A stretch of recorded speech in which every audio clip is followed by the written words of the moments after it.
नमस्कार, आप देख रहे हैं न्यूज 18 इंडिया। मैं हूं आपके साथ अनुपमा झा। बुलेटिन की शुरुआत करें रशिया यूक्रेन युद्ध के साथ।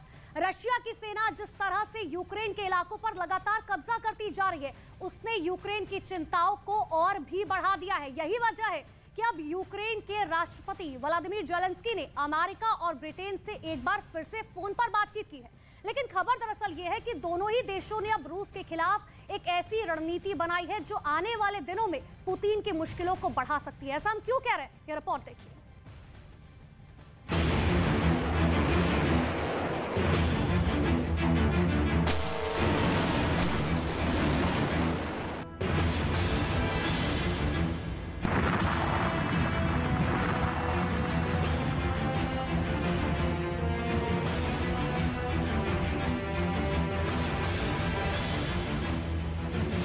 पुतिन के खिलाफ बाइडेन और जॉनसन का चक्रव्यूह। फोन कॉल पर रूस के खिलाफ जंग की रणनीति।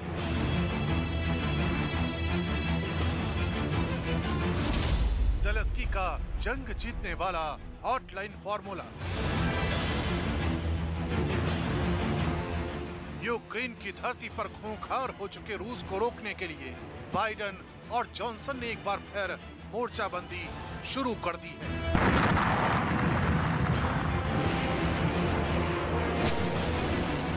यूक्रेन के राष्ट्रपति व्लादिमीर ज़ेलेंस्की का दावा है कि अमेरिका के राष्ट्रपति जो बाइडेन और ब्रिटेन के प्रधानमंत्री बोरिस जॉनसन से बातचीत के दौरान उन्होंने हॉटलाइन पर ऐसा फॉर्मूला निकाला है जो आने वाले दिनों में रूस के लिए घातक साबित हो सकता है।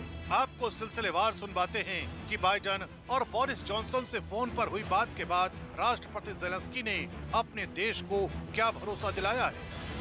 Зустріч в форматі Рамштайну – це формат для роботи міністрів оборони країн-партнерів, які визначаються з пакетами підтримки для нашої держави. І новини дійсно хороші, очікуємо збільшення цієї підтримки. दावा किया जा रहा है कि महज कुछ मिनट हुई इस बातचीत में रूस को लेकर कई मोर्चों पर बात की गई। इतना ही नहीं, यूक्रेन का दावा है कि उसे मिलने वाला रक्षा समर्थन अब स्थायी होने जा रहा है। До речі, черговий сигнал, що оборонна підтримка України буде сталою. В рамках Рамштайну Британія і Данія оголосили про проведення у серпні спеціальної донорської конференції в Копенгагені. Попереднє залучені 14 держав. अमेरिका के राष्ट्रपति जो बाइडेन ने एक बार फिर यूक्रेन को कई मोर्चों पर मदद का भरोसा दिलाया है। दावा किया जा रहा है कि इस बार अमेरिका रूस को एक साथ कई झटके देने वाला है। मसलन अमेरिका जहां यूक्रेन का रणनीतिक समर्थन करेगा, वहीं आर्थिक मोर्चे पर भी यूक्रेन को ऐसी मदद करेगा जिसका इस्तेमाल यूक्रेन रूस के खिलाफ खुलकर कर सकेगा।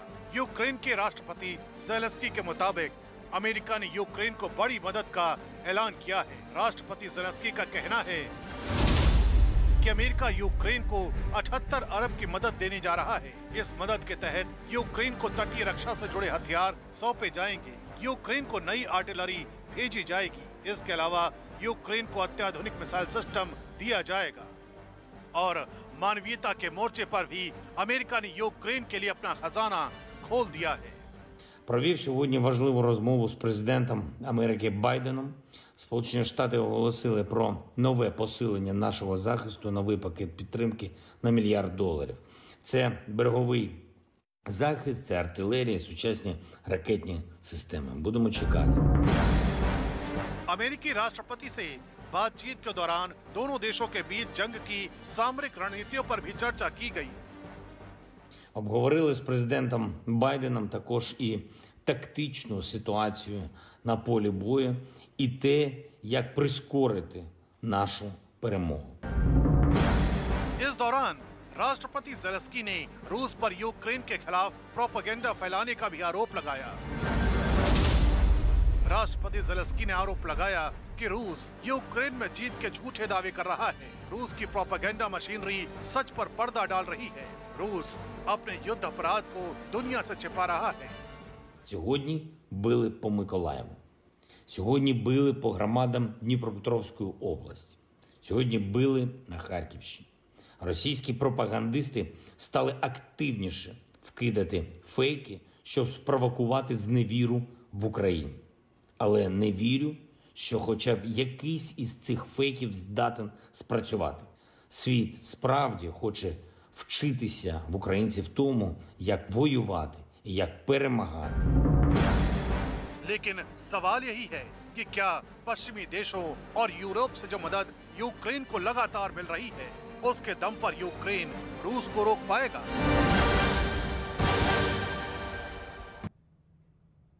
तो देखा आपने, कई दौर की बातचीत हुई लेकिन सभी बातचीत फिलहाल विफल रही। वहीं दूसरी तरफ रूस ने यूक्रेन के माइकोलेव की जिस बिल्डिंग को क्रूज मिसाइल से निशाना बनाया, उसमें वहां के गवर्नर विताली किम का दफ्तर भी है। और इतना ही नहीं, यह भी बताया जा रहा है कि रूस के निशाने पर वहां के गवर्नर विताली किम ही थे। हालांकि उनकी किस्मत अच्छी थी, जिस दिन रूस ने बिल्डिंग को निशाना बनाया उस दिन वो वहां मौजूद नहीं थे। अपनी जान जोखिम में डालकर खतरों के बीच हमारे सहयोगी जावेद की आपको ये जाबाज रिपोर्टिंग दिखाते हैं। रूस ने क्रूज मिसाइल के जरिए जो माइकोलेव के गवर्नर हैं विताली किम, उनको निशाना बनाने की कोशिश की थी। उसी चौथे फ्लोर पर हमारी मौजूदगी है जहां विताली किम का ऑफिस है। ये जो आप गैलरी देख रहे हैं ये विताली किम के ऑफिस को जाती है, लेकिन आप देखेंगे पूरी तरह से जो कॉरिडोर है ध्वस्त नजर आ रहा है। हम वहां तक नहीं जा सकते क्योंकि यहां पर खतरा है। और देखिए अंदर इस चौथे फ्लोर पर किस तरह से डैमेज किया गया है, उसकी तस्वीर भी है, मैं आपको दिखाता हूं। यहां आप देखेंगे तस्वीरों में ये कॉन्फ्रेंस रूम है, पूरी तरह से तबाह हो चुका है क्योंकि सीधा टारगेट रूस का विताली किम थे। क्योंकि विताली किम यूक्रेन की एक मुखर आवाज है जो हमेशा रूस के खिलाफ बोलते रहे हैं। और इसी को टारगेट करते हुए, इसी ऑफिस को टारगेट करते हुए, विताली किम को टारगेट करते हुए रूस ने यह अटैक किया। और वो तस्वीर हम चौथे फ्लोर की दिखा रहे हैं जहां विताली किम का ऑफिस है। ये बिल्डिंग बहुत महत्वपूर्ण बिल्डिंग है क्योंकि यहीं से ही पूरी स्ट्रैटेजी चल रही थी वॉर की। विताली किम जो कि गवर्नर है माइकोलेव के, वो यहां नहीं थे या क्या क्या वो क्या दिनेश संभल के कुछ कह रहे हैं, डेंजरस, वी विल लीव। मैं आपको बताऊं कि जब हम यहां पर पहुंचे तो यहां खतरा न सिर्फ इस बिल्डिंग में है बल्कि कई ऐसी धमाकों की आवाज भी हमें यहां पर निकलकर सामने आ रही है। हमारे साथ प्रेस ऑफिसर हैं जिन्होंने हमें इशारा दिया कि हमें यहां से निकल जाना चाहिए,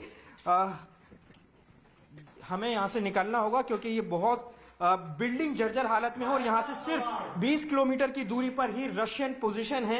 हमें बहुत एहतियात के साथ और बहुत देर सारी औपचारिकताएं पूरी करने के बाद हमें यहां लाया गया था। लेकिन अब हम यहां से निकल रहे हैं क्योंकि जो हमारे साथ प्रेस ऑफिसर हैं जो आर्मी से हैं वो हमसे कह रहे हैं कि यहां से निकलो क्योंकि यहां खतरा हो सकता है, लिहाजा हम यहां से निकलेंगे। विताली किम के ऑफिस में हम गए थे सूरत दिखाने के लिए, वहां के हाल दिखाने के लिए, लेकिन हमें यहां से निकलना होगा क्योंकि जो हमारे साथ आर्मी के अफसर यहां हमें लाए थे वो हमें फिलहाल यहां से निकाल रहे हैं क्योंकि ये बिल्डिंग गिर भी सकती है और यहां लगातार आवाजें आ रही हैं। यहां कई ऐसी हमने धमाकों की आवाज सुनी और यहां से महज 20 किलोमीटर की दूरी पर रशिया की पोजीशन है। तो हमें जल्द से जल्द ये बिल्डिंग छोड़नी होगी। मैं आपको बताऊं कि यहां घुसने के लिए अलग से आपको परमिशन की जरूरत होती है। बहुत मुश्किल से न्यूज़ 18 इंडिया इस जगह पर पहुंचा है और हम यहाँ से निकल रहे हैं क्योंकि यहाँ खतरा है। लगातार इस इलाके में सायरन बज रहे हैं और धमाकों की आवाजें भी आ रही हैं। दिनेश नागर वाइंड अप कीजिए, हमें निकलना होगा। अब हम यहाँ से निकल रहे हैं। कैमरा पर्सन दिनेश नागर के साथ Javed Mansoori, news 18 India, Mykolaiv, Ukraine. Dmytro है जो कि प्रेस ऑफिसर हैं। Sir, please let us know how and when has happened this attack? 29 of March in the morning, Russian cruise missile destroyed this building of Mykolaiv regional government.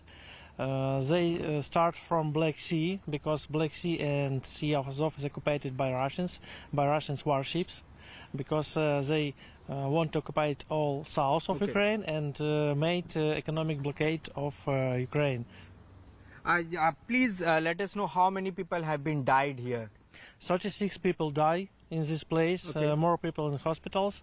This is civilians people from office of gubernator.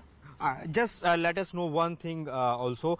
What is the current situation in Mykolaiv? We just heard a bomb sound. So what is the current situation? They're trying to occupy it again, our city. Okay. We fight with Russians on the borders of Kherson region. Yeah. And we're still here, we're still fighting. It's our country, it's our homeland. We have no choice because we don't have another home.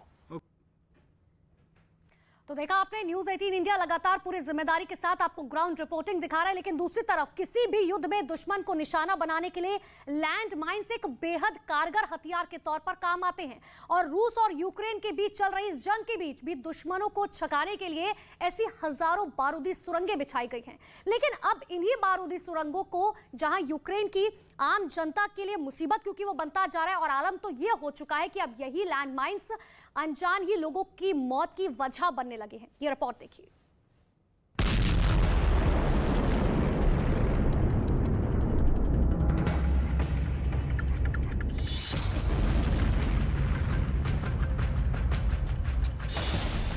एक डराने वाला video.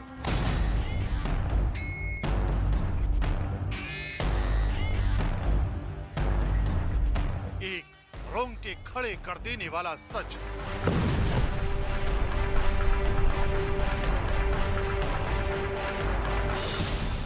महायुद्ध की सनसनीखेज खबर।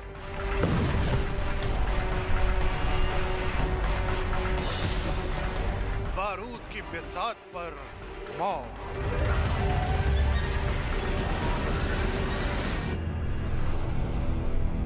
जंग के मैदान से आई इस चौंकाने वाली खबर की हम आपको पूरी कहानी बताएं।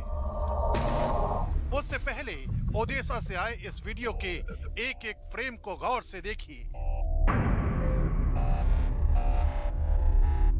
काला सागर में एक 50 साल के शख्स को डुबकी लगाने की कीमत अपनी जान देकर चुकानी पड़ी।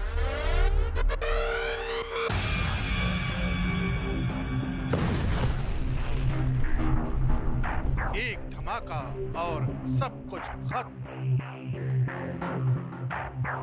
बताया जा रहा है कि जो शख्स इस धमाके में मारा गया वो अपने परिवार और दोस्तों के साथ काला सागर के उस किनारे पर गया था जहां जाने से मना किया गया था। दावा किया जा रहा है कि चेतावनी की अनदेखी इस शख्स को इतनी भारी पड़ी कि समंदर के तट पर बिछी बारूदी सुरंग में हुए धमाके से शख्स की मौत हो गई। और यही इस जंग की ऐसी कड़वी सच्चाई है जिसका सामना यूक्रेन के आम लोगों को करना पड़ रहा है। दरअसल यूक्रेन में यह ऐसी बारूदी बिसात है जहां कदम कदम पर मौत का साया मंडरा रहा है। खेत खलिहानों से लेकर समुद्र के किनारों तक जहां जहां दुश्मन से खतरा है वहां बारूदी सुरंगों को बिछाया गया है। लेकिन यही बारूदी सुरंगें आम लोगों का जीना दुश्वार कर रही है। कहीं इन बारूदी सुरंगों की वजह से लोगों की जान जा रही है तो कहीं सड़क से गुजरने वाले वाहनों को इसकी कीमत चुकानी पड़ रही है। Їздили 2 дні назад, проїжджав сюди, і нормально все було. І я ж кажу, перший раз теж проїхав нормально, за другим разом оце таке случилось. यूक्रेन के स्टेट इमरजेंसी सर्विस के मुताबिक 3 लाख स्क्वायर किलोमीटर में फैली लैंड माइन्स को साफ करने के लिए करीब 1 साल का वक्त लगेगा।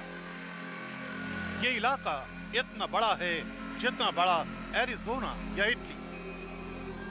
Anywhere that troops moved through, anywhere that they stayed for any extended period of time, they appear to have laid anti-tank mines in order to defend their positions. And we're सबसे बड़ी चुनौती उन किसानों के सामने आ रही है जो अपने खेतों में दोबारा काम करना चाहते हैं, लेकिन मजबूरी इस बात की है कि वो अपने खेतों में मशीनों तक को नहीं चला सकते जब तक एक एक बारूदी सुरंग को खत्म ना किया जाए। लिहाजा कई किसान तो ऐसे भी हैं जो अपनी जान को जोखिम में डालकर खेतों में काम कर रहे हैं। are very eager to cultivate the land. They want to plant crops. They're expecting, to be able to deliver grain to the rest of the world. the agricultural companies that lease the land here are under huge pressure to generate food, and that's basically driving them. So people are taking risks. They're taking risks that might surprise you and I, but they're feeling. जाहिर है Ukraine में D mining यानी बारूदी सुरंगों को नष्ट करने का काम सिर्फ कुछ महीनों का नहीं है, क्योंकि जंग अभी भी जारी है और कब तक चलेगी इसका कोई भरोसा नहीं। यही वजह है कि बारूद की बरसात पर लोग मौत का दांव खेलने को मजबूर हैं।